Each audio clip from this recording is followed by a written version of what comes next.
This is Magik Mark, the party spark of the J team, 8-time extraordinaire, Decatur Raider.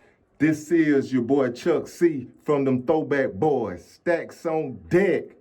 Zone 3 representative. And this is Atlanta Rap History. First rap we had was letting Mojo handle it. And then MC Shotty came with the Pink Panther. Who rock, that's when D-Rock fell through. And Sammy Sound the Hitman was all brand new. Can't forget my homegirl named Easy T. The hard boys and ghetto mafia from the east. Success in effect, a group called Damage. King Edward J making mixtapes, man, it's a whole lot of history folks don't even know about. Leave it up to Raheem, cause I'm about to show out.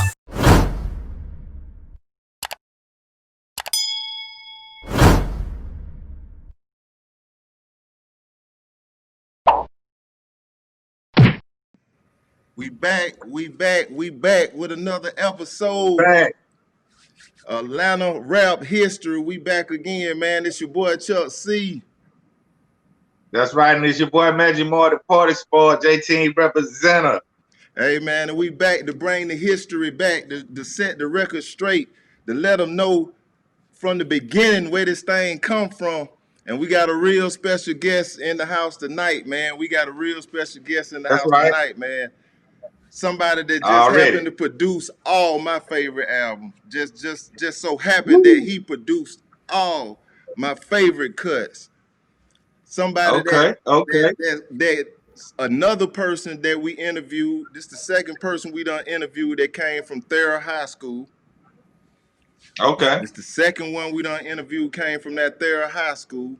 Was at the beginning of Atlanta hip hop, so he can testify on what happened at the beginning of Atlanta hip hop. Oh, for sure. That's for sure. Did most of the work on most of your favorite Luke songs. He did a lot of work on your favorite Luke songs. Did most of all the work on your favorite Poison Clan songs.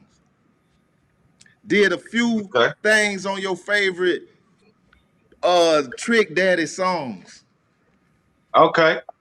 This man right where here.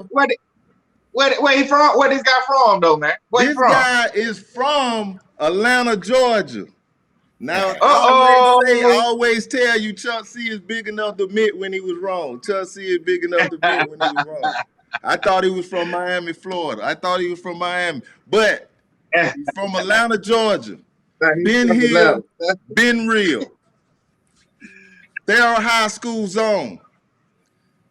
Raheem the Dream said that he was the South's Dr. Dre. I'm talking about no other than the world famous, the legend, Mike Fresh in the house. Hey, what they do, Mike Fresh? What's up, man? Chuck, what they do? What they do, my dog? 8-time representative. Yes, sir. Yeah, it's an honor and a pleasure, man. It's an honor and a pleasure, man, to have a real legend, a real A-Town legend, this Atlanta rap history. So we got somebody that can really tell the history from the beginning. We got a legend in the house, somebody that I hold dear to my heart because, like I say, you made all my favorite music. So I hold you very dear to my heart. We want to give you all the honor. We want to give you all the praise and the respect that is due to you because Google not doing it, right? The VH1 special is not doing it. So we had to come up with this show so we could give the people their proper respect and give them the history straight from the people that did it and straight from the people who was there, not from the people who heard about it. Yeah, if you want to know about the history, then you know what I'm saying. If you don't want to know about the history, that's fine, and you can listen to the VH1s, and you know them people over there. But I was there. I was around. I was around when Atlanta didn't even have an FM radio station. AM station. Talk about it. Wow. You know what I'm saying? I was around when we didn't have they played rap only 2 hours on Friday night. Wow. Fresh party. The fresh party. Shout out to Jerry Smoking B. Jerry B. a big part of Atlanta rap history that don't nobody know about. Like Raheem, like the song says, a lot of Atlanta history that y'all don't even know about. Jerry Smoking B, Okay. right? So tell us where you were born, where you from, what part of town? Okay, I'm a mutt now. I was born in Connecticut, New London, Connecticut. So Okay. the only reason why I was born there because my father was Navy E8, you know, so it was a military. I was damn near a military baby. Okay. On base. You know what I'm saying? So, you know, my daddy's from Cleveland and my mother's from Brooklyn. So we moved to Brooklyn till probably when I got like 6 years old, then I moved to Atlanta. And around you was 6 years old. And what just like so kind of familiar parallel with Shadi, he was in New York as when he was young and then migrated to Atlanta. What side, when you landed in Atlanta, what side of town did you land on? West Side. West Side. West Side. Ben Hill, Ben Real. Ben Hill, Ben Real. Ben That's Hill, right. Ben Real. That's right. So tell us That's right. Tell us what high school you went to. I went to Thorough High. Thorough High. Yes. Thorough High School. A lot of people came out of that Thorough High School, man. You know it. Thorough High School. A lot of alumni come out of that, man. Got a lot to do with the music game, man. In just my neighborhood alone, and I stayed in the Valley area, right after you pass Kings Ridge. Mm-hmm. Okay. You know, that's where Kings Mojo Ridge. used to throw them parties in Kings Ridge. Kings Ridge. Shout out to Mojo. And this guy named Salem. You had Red Money, who did Kilo stuff around the corner from me. Okay. Crazy. I like his solo joint, man. I like that guy there, boy. He was a rapper, better rapper too. He was Red Money. Right. Shout out yes, to sir. Red Money. Yeah. You had Cooley C. Cooley C. Cooley C. Yeah. Shout out to Cooley C, Mr. Carl Dawson. Right. Right. And then you had DJ Toomp. DJ Toomp. So we all DJ stayed Toomp. in the same neighborhood. That's So all crazy. this is Thorough High School. Yeah. So Same basically, neighborhood. yeah, same neighborhood. We'd be at each other's houses. Tell me about a guy named Mr. Clark. Oh, Mr. Clark, that's like my stepdaddy, dog. He was real influential. I'm gonna tell you how that happened, how I met him. I used to work with these cats from New York, a guy named Mr. X, RIP, rest in peace to him. And he connected me to Mr. Clark. Cause they used to do stuff together, and that's how I met his daughter, Easy T. Get my homegirl named Easy T. Easy T. Yeah. That name. Oh that my came, goodness. That's the second interview that name came up. We're gonna have to try to get her on Atlanta rap history. Okay, well, Yes, I know sir. where I got her number. So Okay, you know, yeah, that's the and, second. This is and the second time her all you name have to do is came go up. to all you have to do is go to her hair salon, 3 Girls and a Needle. And we got together we made this song called Jazzy Reggae. Oh yeah, in the place to be. It's about that time. Let's take it from the T.O.P. Non-stop. Oh, when a rapper like this, I will bust your heart. There's no hesitation in this game, cause see the raps I see are not the same as the other MCs who want to be. Cause everybody knows I'm considered the best, and you should realize that I ain't no drunk or jive. Cause I get on a mic and bring the dead back alive. I'm a devastated rapper on the microphone, and when I get on a mic, I turn all the guys on. I tell you party people, that's just the way I am. Anytime I'm in your state, it will be a flow. Cause I'm down by law, something you never saw. And my raps are together just like a jigsaw. My beats and rhymes are right on time, and that man might fresh to make the all combine. And you can never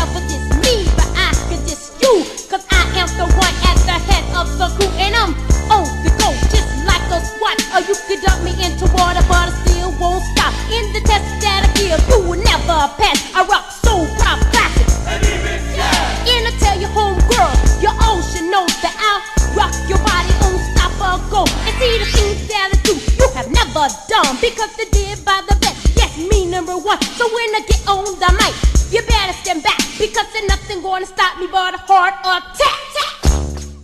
Now you don't know. Now you know. Boy, you went back.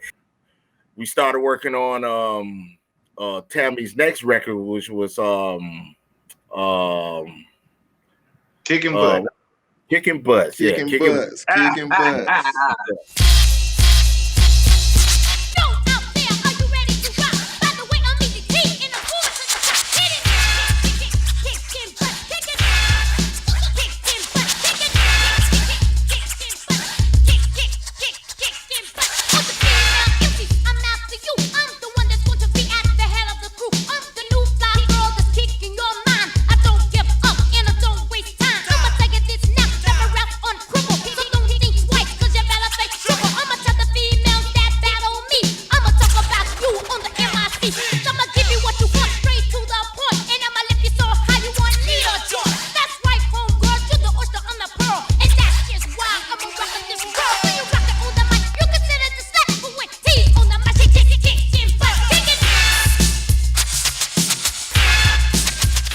Yes, You sir. know. Yes, sir.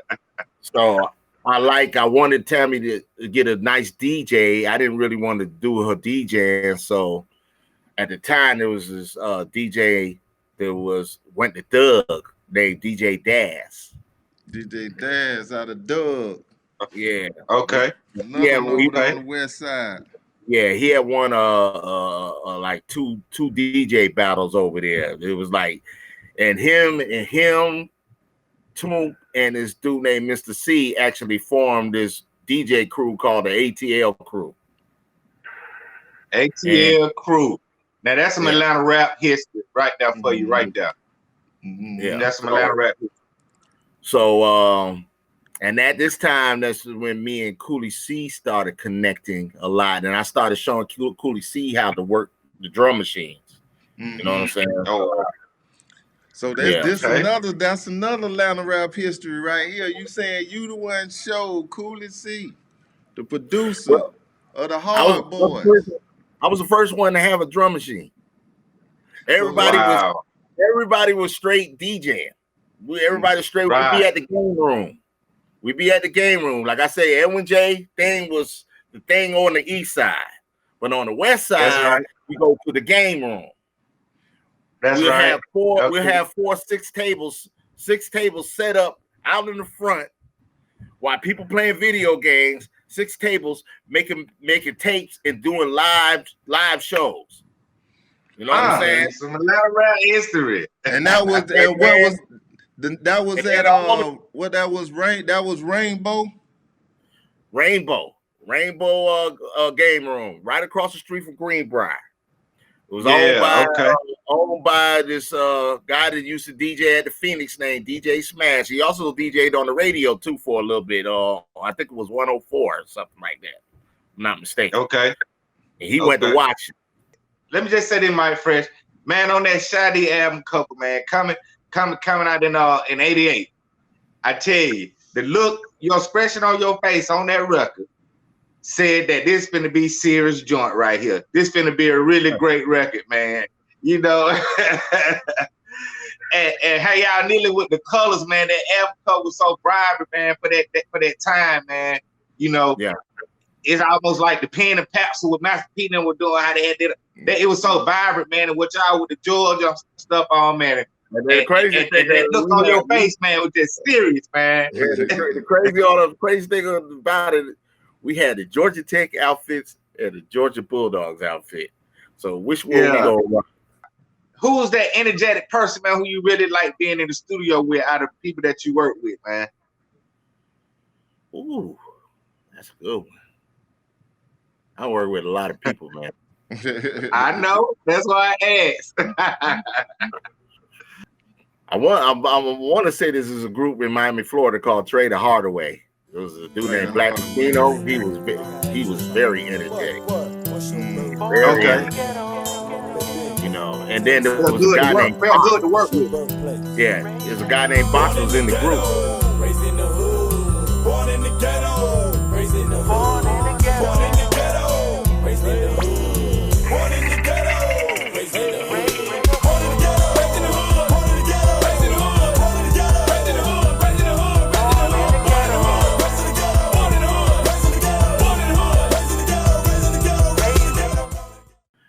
it's like his skill with rapping was like, I seen a skill that I haven't seen other people do. Like, all right, say for instance, you got people to come, they lay their track, they come to do an ad lib and come do another ad lib or maybe or so like this. This man knows he'll come and tell you, say, I need 5 tracks. Okay. Yeah. I already know what he want and need. And he knows exactly what he's gonna do on all 5 tracks. Mm-hmm. Like it's already scripted out. And then if you looked at his rap thing, he'll have one thing marked in yellow. Mm-hmm. And then where he's doubling up in certain parts, it'd be marked in green. Wow. You know what I'm saying? It's like that's organized. Yeah, he's very organized, and he's from Cali. Let's talk about how you got down to Miami. Now, we interviewed MC Shadi. He said the first trip he took down to Miami took DJ Man. But the second trip he took, he came and got Mike Fresh. Now, you not with Luke, Shadi with Luke, but you with Shadi. I'm under Shadi. I work for Shadi. I had nothing. I wasn't signed to Luke. No, nothing. This was my first time even dealing with Luke. And I mean, we ended up becoming, but at that time, I worked for Shadi. Mm. And at this time, y'all come up with the hit record. Come on, shake it. Come on, shake it. Come on, shake it. Come on, shake it. Come on, shake it. Come on, shake it. Come on, shake it. Come on, shake it. Come on, shake it. Come on, shake it. Come on, shake it. Come on, shake it. Come on, shake it. Come on. One night I was coolin', sitting in the tub, and I wanted to go out and go to a club. Hit record. Hit record produced by Mike Fresh. And that's a record that I'm gonna tell you how that happened. This is now this one right here. Before we did that album right there, Shadi and Mr. Man fell out, and Shadi came back and got Toomp. So now it was me, Toomp, and Shadi. So now it was time to work on that album right there. I didn't do nothing on his first album. Shadi did all that on his first album, and he did a very good job. So, you know, shout out to Shadi. Right. So the second album, we're working on the second album. While we working on the second album, we was on the road. I think we was in Texas. I'm not mistaken. We was in Texas, and there was these 2 girls that rap. And they was pretty dope. One of them was called Bright Eyes, and one of them was called Jazz. Right? So Shadi had got some contact numbers from them. So we went back to Atlanta. I said probably a month later, they'd have moved to Atlanta. Mm. So this is when Shadi was starting to think about starting his record company, his own record company. Ben's Records. Ben's Records. Right. Ben's Records. And it's funny, right? Because Shadi don't even remember this. I had to let him know because he's like, dog, I don't even remember that. How do you remember that? So when he started messing with one of the girls, the Bright Eyes, the girl, he started messing with her. Right? And he decided, like, y'all gonna be on my label. So Shake It was supposed to be for them. Mm. Wow. I did that beat for them. Mm. And it wasn't called Shake It then, it was the beat. Mm-hmm. Now, was that Push influence? Was it influenced by Push? Well, you know that Shaker. That's that Shaker. That's we don't call that Shaker. We don't call that Shaker the Push Shaker because that Shaker first came from Dougie Fresh, the show. The show. Okay. You know what I'm saying? But that shaker was at that time. That shaker was that hot thing to put in there. You know what I'm saying? So For sure. yeah. And I'm tell you one more thing I can say about that record, man. That's probably to this day could be one of the #1 workout records, man. You know, every time I hear this song, I can just see, you know, some women in some bikinis working out somewhere, man. You know what I mean? Hey, to be honest, But it's a good up-tempo record to work out to. You know what I mean? I just remember seeing some stuff related to that, you know, women working out to that song. To be honestly truthful with you, it was the Lakers cheerleaders used to dance off of that record for years. Wow. See what I'm talking about? You see what I'm talking about? Records for years, man. For sure. That's what's up. But anyway, so Shadi and Bright Eyes fell out. So now he ain't doing them no more. So he's like, dog, man, I can use this record for my album. So now this is how the Shake It thing came about. Now, I don't know who came up with what we're going to call Shake It, because Toomp claiming that he came up with it. I don't know who came up with it, you know, as far as that concerned. I looked at it as, oh, we all a team. I don't care who did it, as long as we all a team. You know what I'm saying? Right.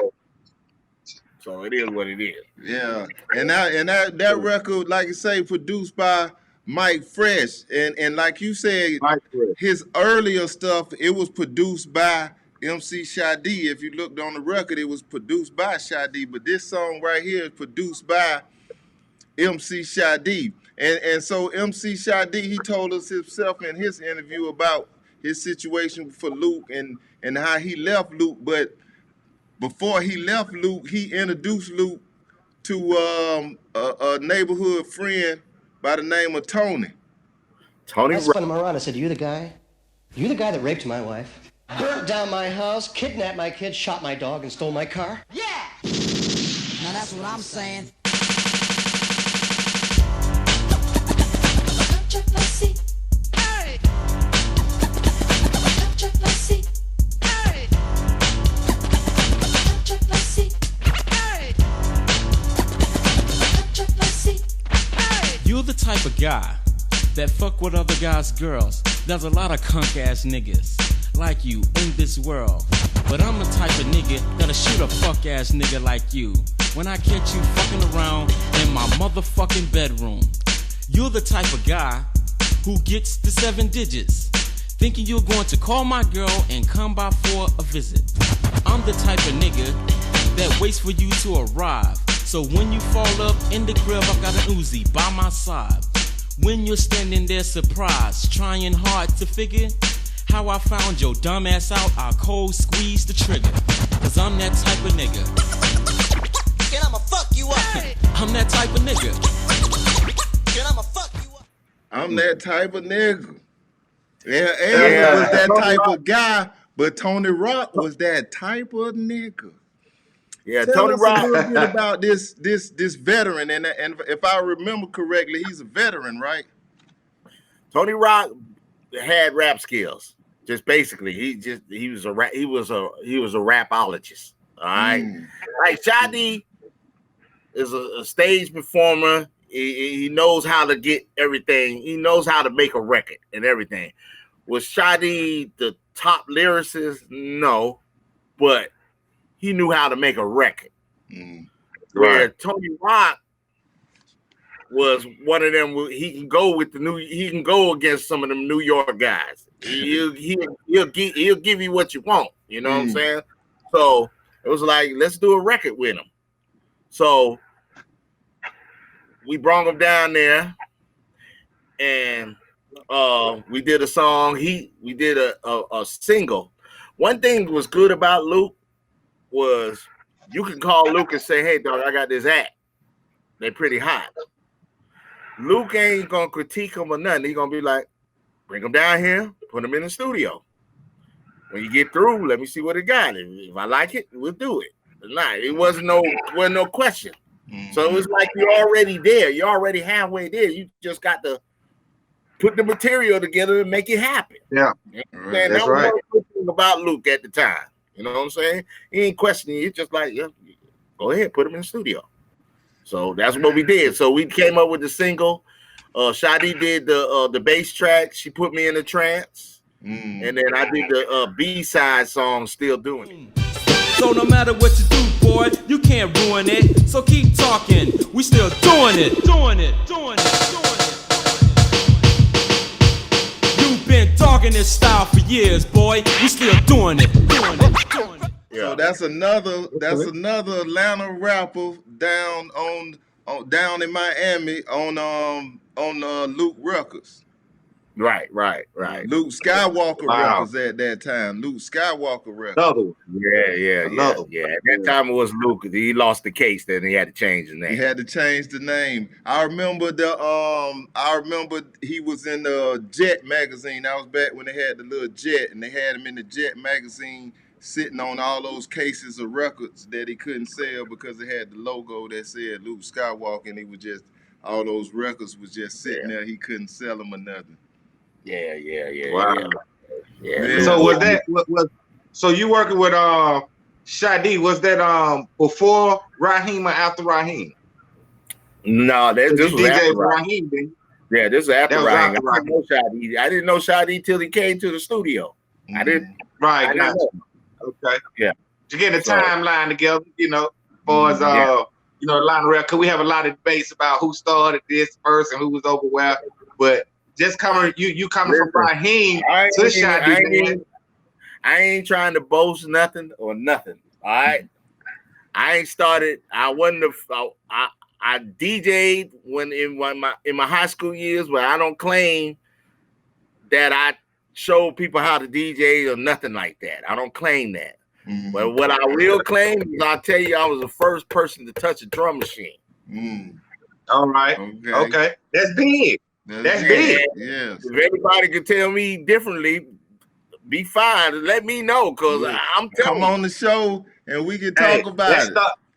That started the production era. That started the production era, which is the best thing going right here out of Atlanta, man. Outside of the artist, it's the sound. You know what I mean? It's the production, the soundscape, the sound of it. And in my neighborhood, everybody learned how to work the drum machine from me, except Red Money. Red Money had his own thing going. He was in our neighborhood, but he wasn't in our neighborhood. Like, he's across on the other side of Fairburn. So we call that. We call that. Ours is called the Valley. His is called Hill Acres and stuff like that over there on that side. So he's on the flip side. He's staying up the street from Curtis Mayfield house. Curtis Mayfield house, right, where they did the the Goody Mob album at. Right. And he used to be in that studio all the time. So that's how he got his thing going. He'll tell you though, man, Red was doing his thing, man. Red was doing his thing. Oh yeah. Tell me a little bit about Vision Records. Ooh, Vision. Okay, Vision was another record company that Clay D was down with. They was Clay D. Yeah. They was over there off of West Dixie and 125th. I think it was 125th West Dixie or 135th West Dixie. It was one of them. But they was in North Miami. And one time I think Magik Mark left Clay D. And just when Magik Mark left, and he started his own record company, and he started doing big things, and he started doing his other thing. So Clay didn't have a DJ, and it was time for him to do his second album. So he called Shadi. Was like, "Hey man, I need to borrow your DJs." You know what I'm saying? DJs. Let me borrow them. Right. And all people ask for mayonnaise, something, sugar or something. Yeah, right. So we went down there and we did helped him on his album doing that was the album with Shake Them Titties. Okay. And, okay. Yeah.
Now, when I told you you produce all my favorite records, now I know you might have didn't produce this one, but that was one of my favorite records right there. Not only the Great record. sound, the beat, the scratching, the whole Party, nine, dance. but y'all had, by his own words, look at the Vlad interview, by his own words, the world famous Convertible Burt on that song. The world famous Convertible Burt. Yes, yeah. He started it all. Oh, Convertible man. Burt. Man, I remember we used to be hanging and he'd come up here. And it was so funny. He'd come up here one time. We was me, Clay, Convertible Burt. We was at Piedmont Park walking. You know, Convertible Burt. He had all golds in his mouth. Yeah. This nobody really had golds in his mouth like that, and especially people in Atlanta at the time. Right. So we walking. He'd be playing with the girls. Like he'll walk by and he'll grill, and they'd be like, they'll stop. You know what I'm saying? And they'd be like. She's like, open your mouth again. He would never open it no more. He'd be like, yeah, hey, world famous. Hey, and if y'all don't know who Convertible Burt is, look at that DVD that Rick Ross put out called M.I.Yayo. I forgot what number he is, but he on that list. Man, just put it this way: Convertible Burt and Mike Tyson was cool. They used to hang out together. Yeah. Convertible Burt had a ring, and I know he don't do music, but Convertible Burt had a ring with a boxing ring in the ring with Mike Tyson in the boxing ring on the ring on his ring. Hey, well, he didn't get his name. He didn't get Convertible Burt for nothing. He was first person I seen with convertibles. Everything convertible Rolls Royce. Everything convertible. Everything. He was the type of person that used to come through the neighborhood, buy the ice cream truck out, make the dude that owned the ice cream truck get off the truck. He'd get on there, pass out all the ice cream to everybody, pass out $20 bills and stuff like that. This was the type of guy he was. And that was just amazing that y'all had him on that record. And that was a real big record back in the Inferno days down in Miami. That record was super big. Inferno. Yeah. Convertible Burt and Newkirk. You knew about Newkirk? Newkirk, yeah. Big boys. Boys down that way. So after you get Shadi leave, but you decide to stay. And you do a lot of work on this. Do you do some work on this album right here? Yeah, me and Cooley C. Now this is I'm gonna have to get into that right there for a second, cause we did 5 songs on that record, actually. Okay. And, Cooley C did 2, and I did 3. Okay. And how me and Shadi fell out. Anyway, Luke called me, and first it was Tony Rock. Tony Rock said, we're going on tour. I need a DJ. So I went and started DJing for Tony Rock on the road. Mm-hmm. Okay. And then me and Luke linked back up together. And then he found out I wasn't with Shadi no more. So then he had his people call me, and they wanted to sign me to a producer's contract. Okay. And so that's how I ended up getting back down with Luke. And that's how you got on this album right here, on this Band in the USA album. Right. I did let me see, Through the Bard, Man Not a Myth, and what's another one? Oh, Fuck a Game. Okay, and Through the Bard was the second single, right? Yeah, the first one was Band in the USA. Right, the first one was Band in the USA, and the second one was Do the Bard.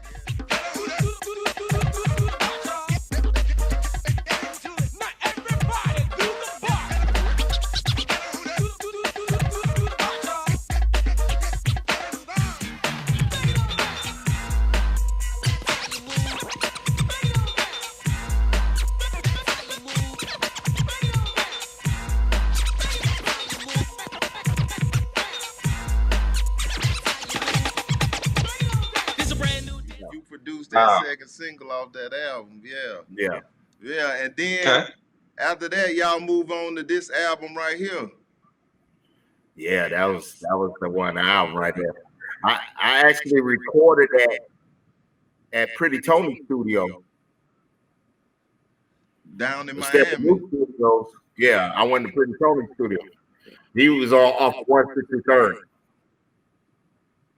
Okay. All right. And that album really went big. And it had some big songs on that album, but it had one of my favorite songs on that album. One of my, like I say, you produced like all my favorite songs, but this is one of my favorite all-time songs that you produced. I heard your new album. What was that for? You shouldn't have this look.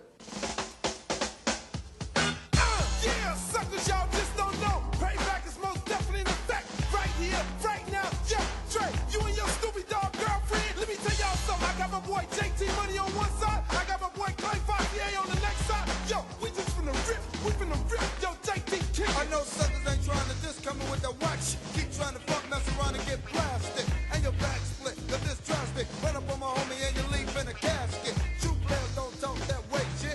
Talk about letting another brother suck you. Only punks talk like that. I won't even bust you, I slap you with my gap. Frontin' like a gangster, but you's a faggot. See, you can act it, but you can't back it. Brother like me won't play with you. I'ma boom when I get you. Whatever, I'm going all out. Step on death row and scrap your house, sucker. Some feds cookie trying to talk fast. Mess around, get a missile launched at your ass. And for your homie talking fly slick, if we was locked up together, I'd have made a my trick. Cause I know y'all pranksters.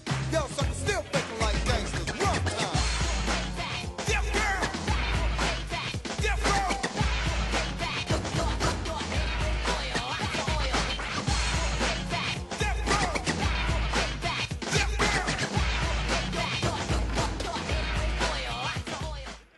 Y'all went at the biggest people in the game at the time. Death Row. One of the hardest rappers alive. Actually, that JT Money. Yeah, actually, that was on the next album. Oh, that was on the next album. The album that you just showed, it was a song called "Faking Like Gangsters." Faking Like Gangsters. And that's what started the whole rip. Yo, this is a record about stars trying to be stars. Stars faking like gangsters. Gangsters faking like stars. Stars want to be stars, but they're really pranksters. So I had to go get my man JT, cause we the only true two ex-cons on staff. So we could tell it to you straight and not fake. Yo, JT kick it. Picture a nigga that's raw as me. The motherfucking J to T. Tired of niggas saying how bad they are. Frontin' like gangsters, but I call them gangsters. Hey, one thing about Luke, and if you every album that he did, even to the Crew, he disses somebody on each album. Mm-hmm. That's probably when he used to do what was all the little things where he just talking, just dissing everybody. What was it? I ain't bullshit. I ain't bullshit. Yeah, the talking where he used to just talk on the beat. Yeah. So, but on that particular album, we went at NWA and Kid and Play. And Kid and Play. Yeah. Yo, it's a fucked up thing. I gotta bring Kid Play on this motherfucking album here. Two pussy punk ass niggas. Yo, check this out. What I'm gonna do is I'm gonna go get last year's Rookie of the Year, JT Money, Poison Clan. This year's Rookie of the Year, Bust Down. Yo, Bust Down, kick some of that West Bank shit on these fuck niggas. Well, I'm first up. There's a rhyme conveyor. Luke Records in the house for the payback player. Kid and Play can suck a dick. Give me a mic and a 40 and let a real nigga rap shit. To me, you're walking on a tightrope. Instead of trying to be real, you're steady sweating them white folks. Keep running your big mouth, but if you come to my hood, you'll get your asshole ripped out. Then I'ma play you to the backseat, cause I'm running more game than a track meet athlete. As if you didn't know, you're dealing with a West Bank Dixman hoe. But anyway, I got a rhyme to deliver. Get your drawers out your ass, quit frontin', my nigga. Cause if you don't, well, you'll keep getting dissed on. And if I see you at a show and you're slipping, you're getting pissed on. One about Kid and Play. Hey, man, like I said, man, all my favorites. My Hey, favorite. JT Money hard, man. Bust Hey, Down out of New Bust Down was Orleans. nothing to play with either, boy. Man, Bust Down wasn't Okay. nothing. I'm a Bust Down. Man, Bust Down said one time, Bust Down say, why should I slang white powder when I can run game on a bitch and talk her out of last dollar? Ooh, woo. I say, That's man, this That's boy New is Orleans. bad. That's New Orleans right there. New Orleans, man. Right. Shout out to Bust Down, man. Yeah, I did his album, and he had a hot record that blew up in that area. Pop that thing. Pop that thing. Yeah, gotta Okay. check out that thing.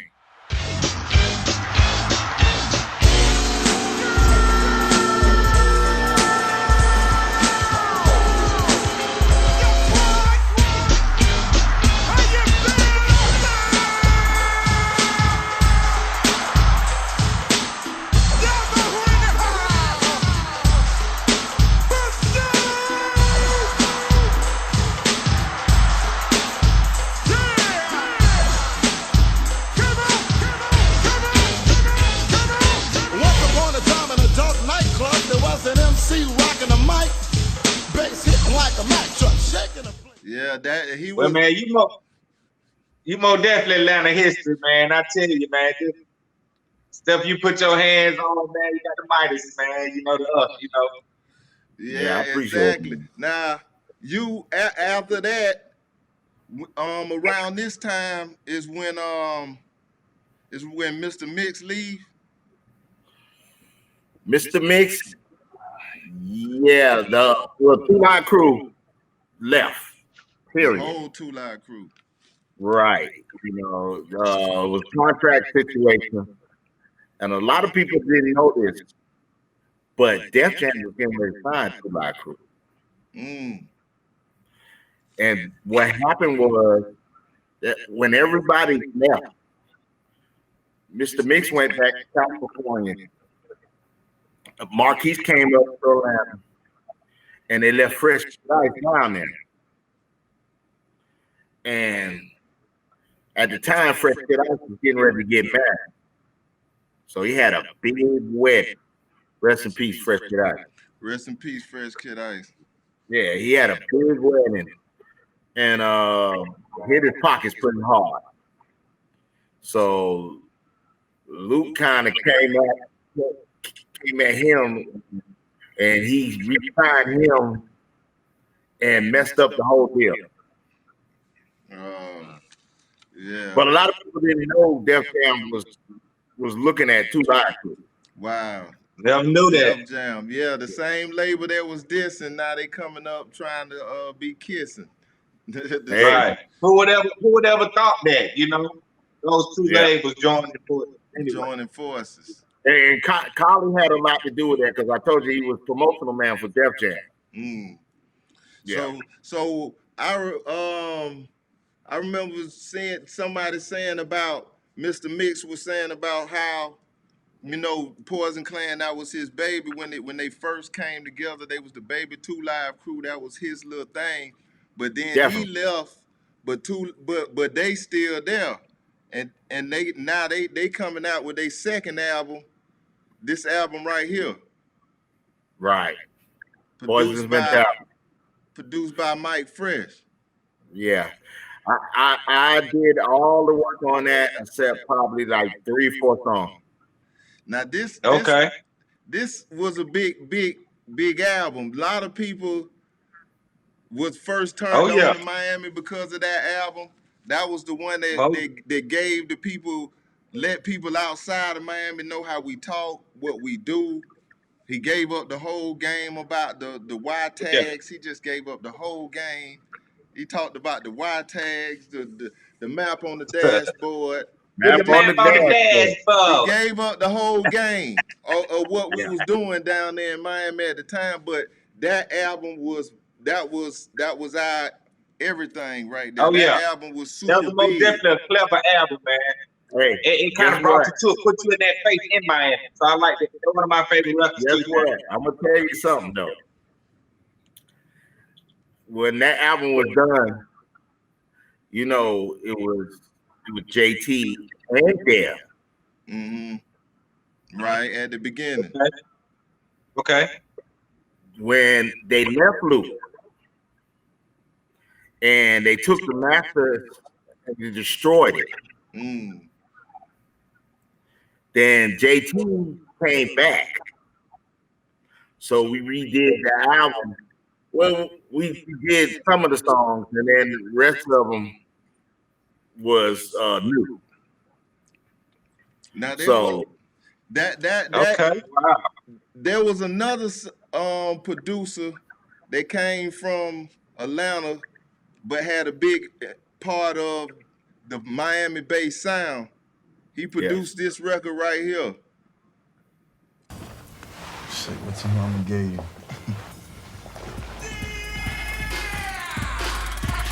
Come on, hit it.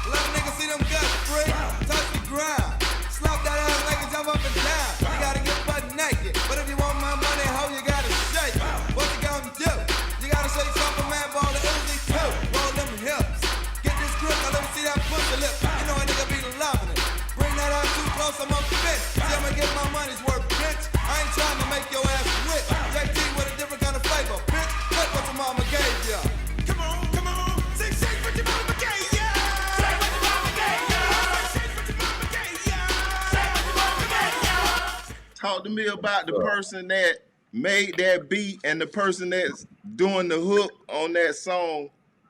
Who is that person? That's my dog. He's from Columbus, Georgia. Columbus, Georgia. But he lived in Decatur for a minute. DJ Man is Decatur. DJ Man is his cousin. DJ Man is his cousin. And his name is what? Devastator. Devastator. Devastator. Yes. Okay. And how Devastator got down there is me and Shadi brought him down there. When we did the Shaker video, he came down there with her. Never came back home. Fell in love down there, never came back. Never came back home. But now you ask me, man, that's the #1 stripper song, man, ever for the strip club. Is that Shake What Your Mama Gave You at me? Yeah, he did that. He did I Wanna Rock.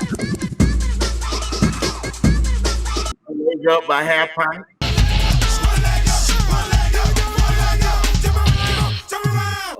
Who else he did? He did people's stuff down there. He's known. Yeah, did a lot of Miami, Florida stuff, like you said, but he was coming from Atlanta, but was doing a lot of that Florida sound that you would think is coming straight out of Florida, but it's coming from a producer that really came up in Atlanta. Yes. Now, also on that album, another one of my favorite songs. Now hear this. All rude boy putting a gun pan cock. I want to see them JT. Hear this, check this out. Any pussy will taste, but just murder them, then. Cause I be an action where they defend. And I mean your Uzi run thing for years. So just coming at this, then, and tell the people them why here. I remember me and this cat did a caper. 2 young niggas about getting paper. We touched a nigga we heard who had big grip. Walking around with 5 or 6 money clips. We laid him down and got away. Went back round the way to count out pay. We had for $5 grand exactly. The nigga had my gun and then he pointed at me. I gave a nigga the loot, but then he stepped away. But then I bumped into his ass the next day. Put that thing up to his head and said, yeah, nigga, yesterday you bad with your hands on the trigger. He said a dope made him acting that fashion. I say, fuck that shit.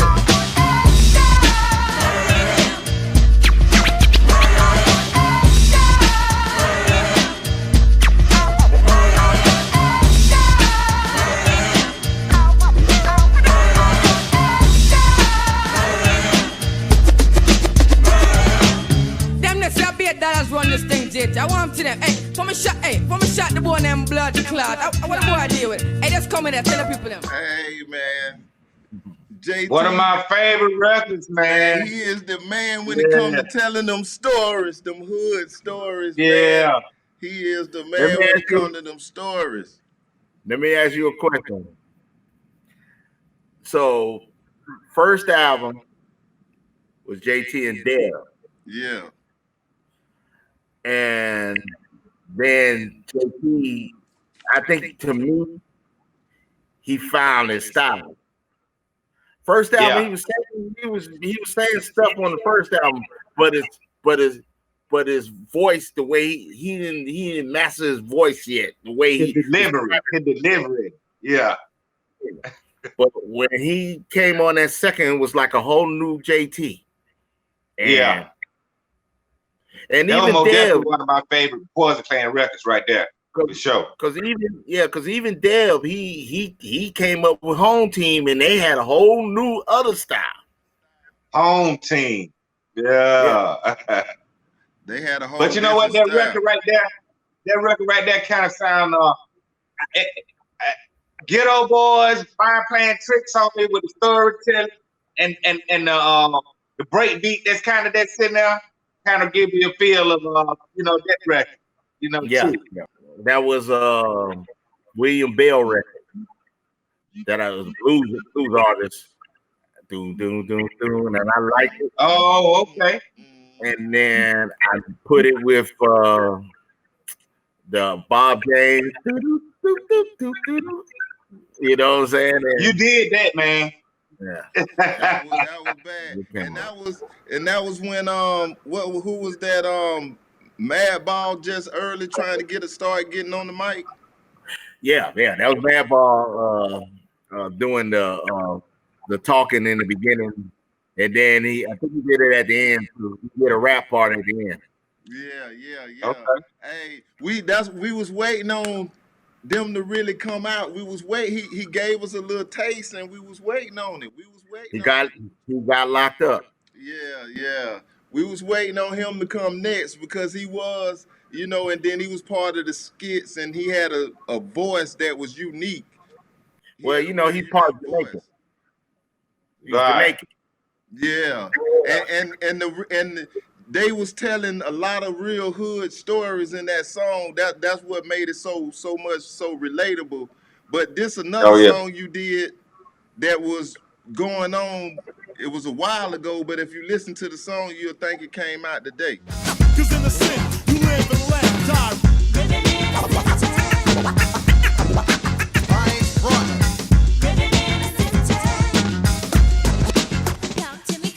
Life in the fast lane should be your last game. You didn't do it, but you still got your ass blamed for a crime you did not commit. Have knowledge of but nothing to do with. But that description fits you. Police get you. Ask you questions, no answer, he hits you. Holding your jaw, that must be a mistake. Scared to speak and you're weak as your knees shake. Expressing anger as you go to jail. Denied a phone call, no chance for bail. Enraged and encaged as you suffer. Day by day, the way gets rougher. Never planned on being an inmate. Hanging by a string, waiting for a court date. You're struggling to fight to stay alive. Managed to survive till court day arrives. Step in the courtroom, beat up and filthy. Judge takes one look and claims you're guilty. Head drops, no way to bail out. Like the other innocent brothers in the jailhouse. Now you're looking at 5 to 10. Yo, a nigga just can't win when you're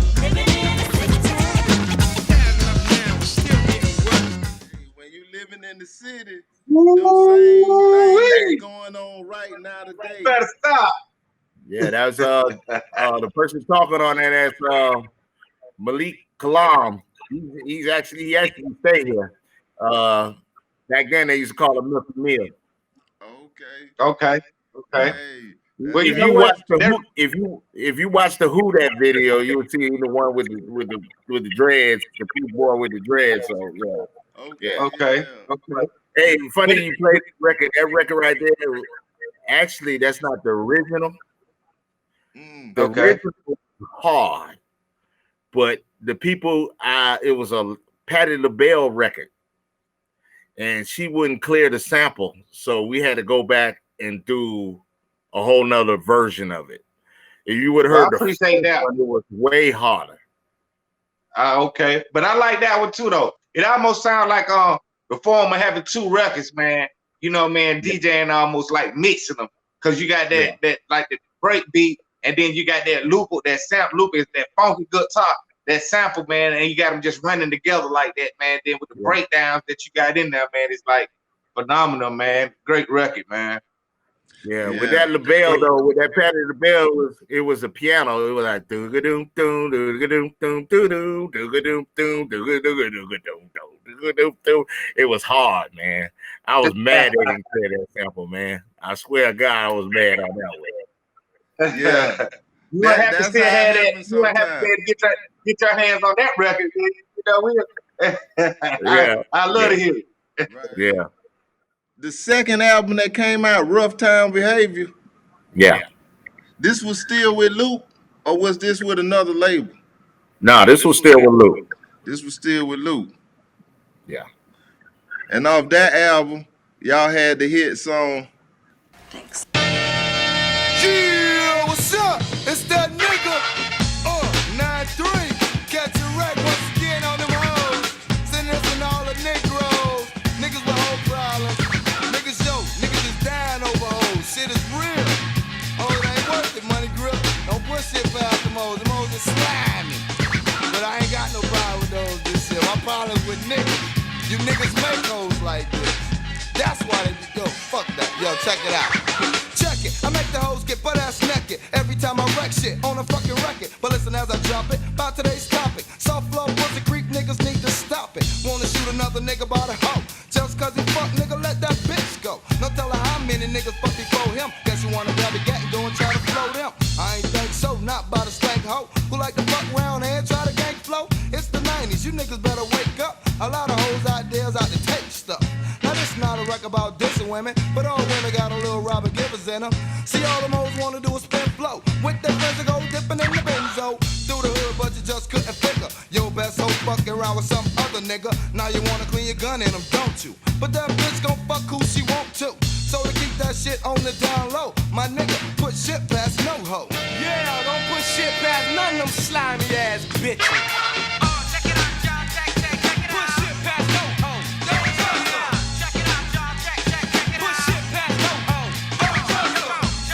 So y'all just keeping on with the hits.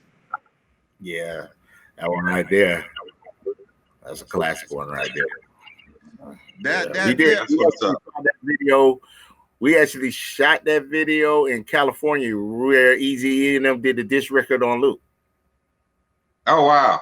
Okay. We took our guns with us. We scrapped like a mother.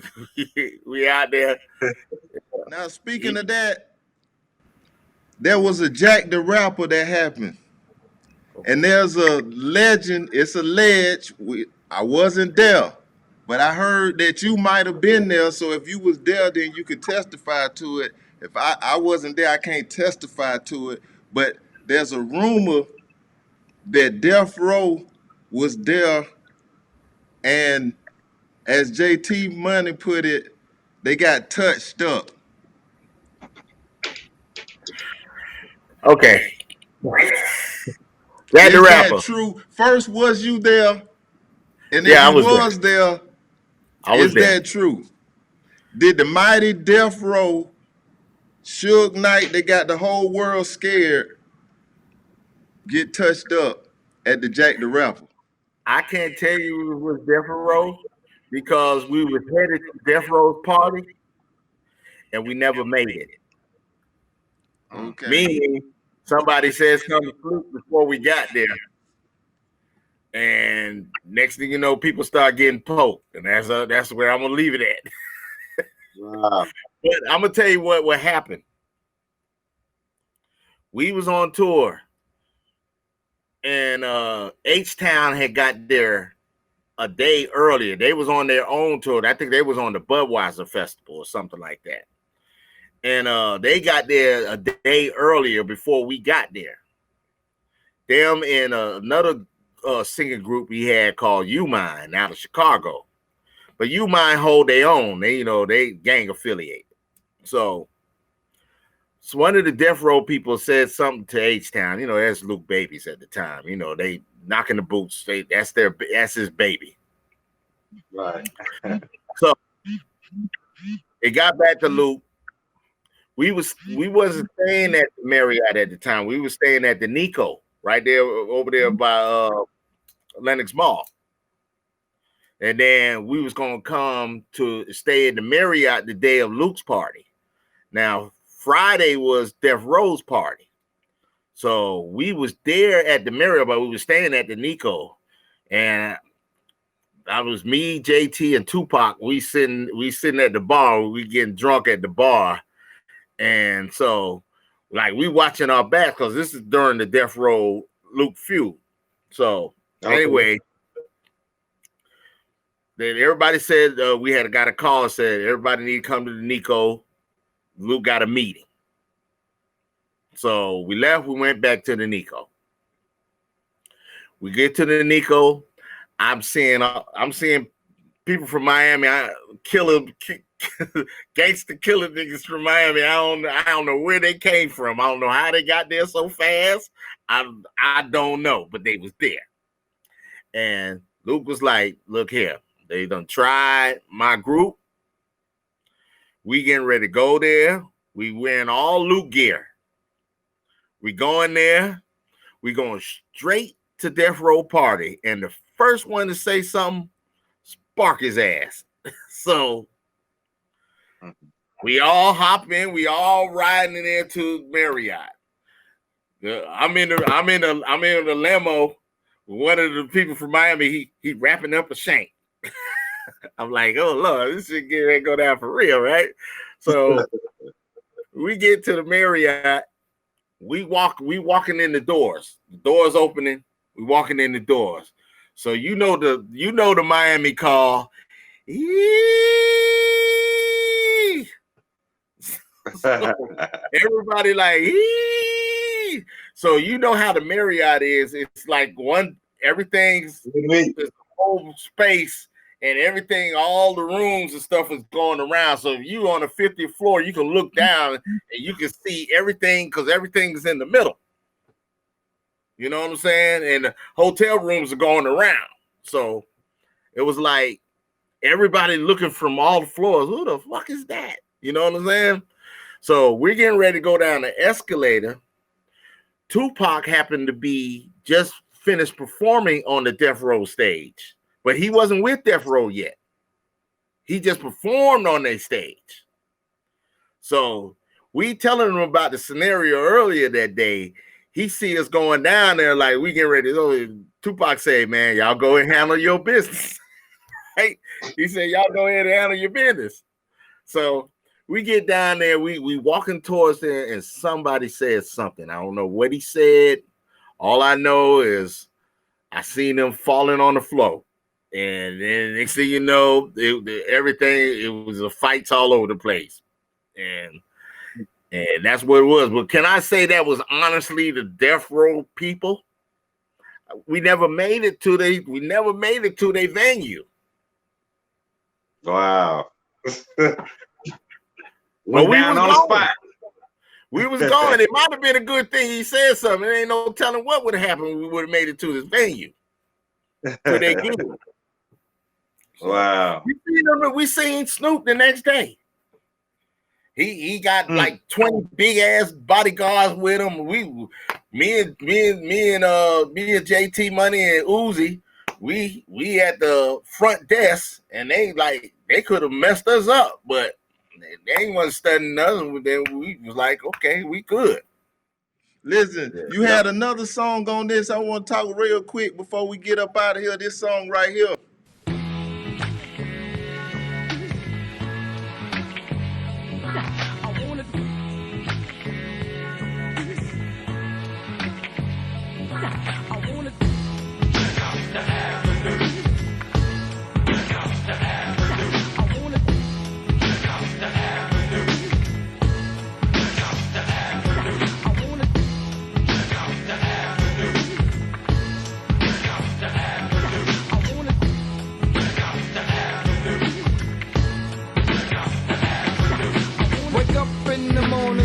On my boots, head downstairs for a fat bowl of Fruit Loops. saw Mom duped off in the kitchen. She was steady bitching cause her 4th, 5th was missing.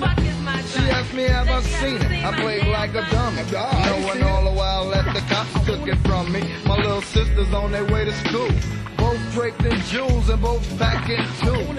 In case dumb motherfuckers. Like I said, another one of my favorite cuts from the Poison Clan. Hey, Now, that record was so long we had to make a part 2.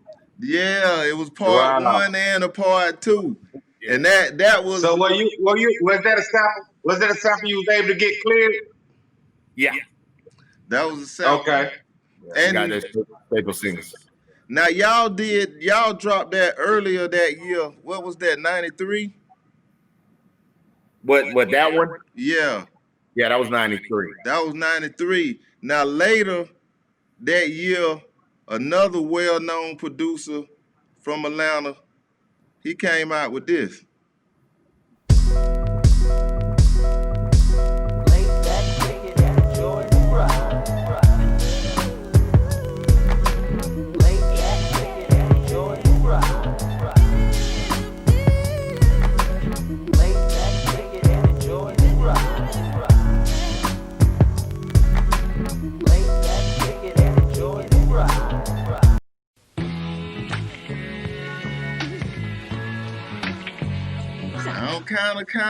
Kind of familiar there. Yeah, he and it kind of messes up on that one because he was getting radio play. It was hard for Luke to get play. Right. Yeah. We were mostly underground. He was very controversial back then, man. With his explicit lyric, content and stuff like that, man. It was. They didn't like Luke. They didn't like. Couldn't stand Luke. Yeah. They couldn't stand Luke. And a lot of stuff he caused on his own, but a lot of stuff it was just hate for the South. You know what I'm saying? And what he was doing. Spike Lee couldn't stand Luke. Oh wow. Yeah, so it came with the territory, but it hurt us as far as all the people that was on the label. The only person that got past all that was H-Town. You know what I'm saying? They embraced H-Town, but they just they wasn't messing with nobody else on the label. We was like a rap a lot. We had to get it how we get it. Out the mud. Out the mud. Had to get it out the mud, like they say, man. You had to get it out the mud. Man, the hits just go on and on, man. We have to do part 2, part 3. We appreciate you, brother. We ain't even get to the stuff that when you came back to Atlanta, we ain't even been able to get to the slip and slide stuff. We're going to have to bring you back. None of that. We're going to have to bring you back. Hold on. We're going to have to definitely bring you back, man, because like I said, it was so much stuff we ain't even get to or talk about that, like you said, was real big records. The Dick in the Dust, that was one of my favorite records again. Like I said, the list just go on and on. We're going to have to bring you back for a part 2 and a part 3, man. Definitely. Hey, just let me know, man. Like I said, man, it's some other people I did stuff like Clay Vassier. I don't know if you remember Clay Vassier. Clay Vassier, yeah. Talk about it. Yeah. Clay. Clay. And then DJ Man's brother,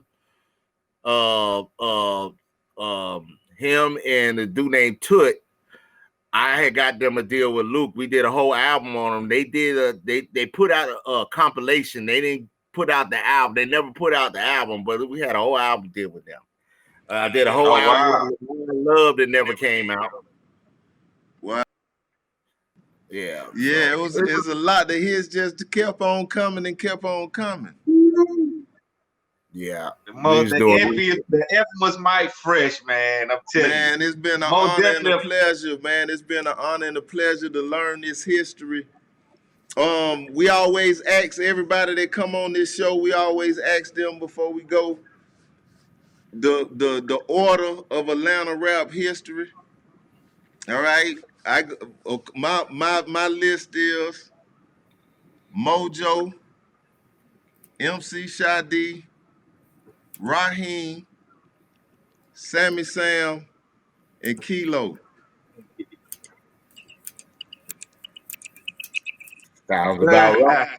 It sounds about right. But you Sound got to about add right. one more person in there because they was in there in between all that. Okay. Lazy rocking them.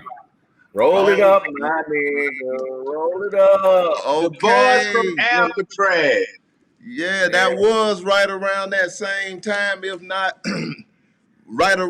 if not before Kilo, had Before to be right Kilo. around at the same It was exact around time. the same time him and Kilo coming out, yeah. Right, it had to be about the same time. But they did break out of they was a group that broke out of, Atlanta. They was known all over with that Roll It Up They had song. a big hit. That was a big hit. Yeah, that was a big Yeah. hit. And shout out to Lazy Rock and Shout out to DJ Lazy Link. Rock. And I had the honor to work with those guys, man. So, yes, sir.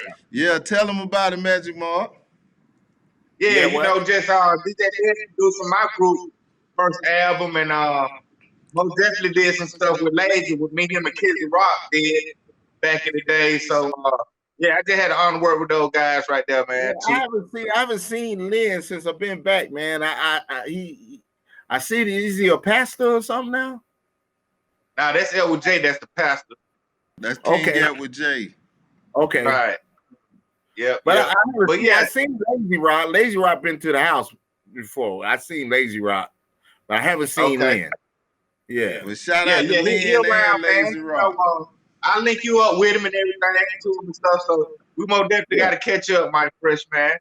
Most definitely. For sure. I'm still in Ben Hill. Ben Hill, Ben real. Ben Hill, Ben real. Hey, like we say, man, it's been an honor and a pleasure. We sure appreciate you. We appreciate your time. We thank you for the history lesson because, like you say, you was there. You would know. We want to give you your flowers while you still here. We want to let you know that you are our Dr. Dre. You know what I'm saying? Bigger than Timberland, bigger than Dr. Dre. You bigger than all those people to us. You did the because soundtrack. he started it for us. Yeah, you did the soundtrack, man, to my coming of age. You did the soundtrack of my life, man. You really did the soundtrack of my life. And for that, I salute you and from the heart. I appreciate it, man. We appreciate you as a producer and what you did and what you brought to the culture. And I appreciate y'all having the show that y'all have and letting people know what's going on out here today and what's been going on in the past. Yeah. That's right. That's right. It's important for people to know, the legacies, man. And it's a whole lot of history folks don't even know about.